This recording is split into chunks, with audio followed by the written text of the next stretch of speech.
Secrets Behind the Bookshelf, The Silent Carnival. In her grandmother's attic, Lila selected her next adventure.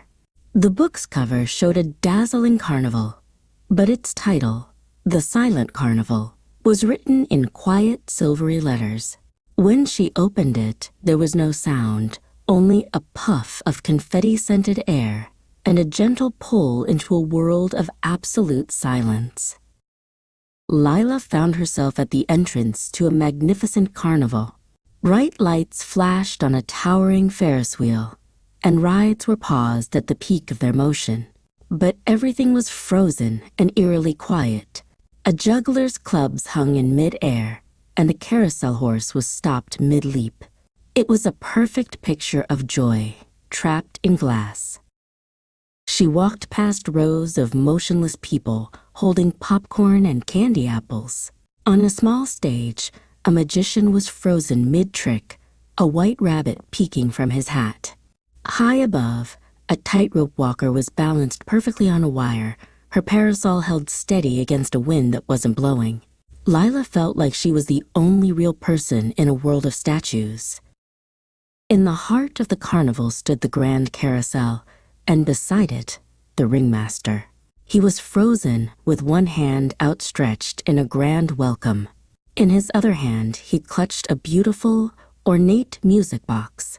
He was dressed in a splendid red coat, but his painted smile looked hollow and sad. Lila looked closer at the music box.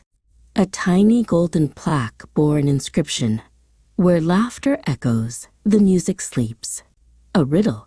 Where in a carnival would laughter echo the most? The fun house, she thought, with its silly mirrors and confusing halls. Lila found the Hall of Mirrors. Inside, her reflection multiplied, stretching into funny shapes and shrinking into tiny versions of herself.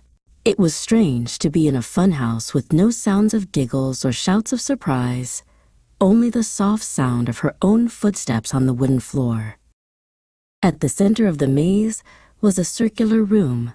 The mirrored walls made it look like she was standing in the middle of a huge, silent crowd of Lilas.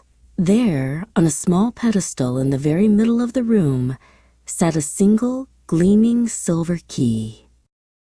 Key in hand, Lila raced back to the ringmaster. Her heart thumped with excitement. She gently took the music box from his unmoving hand and found the tiny keyhole on its side.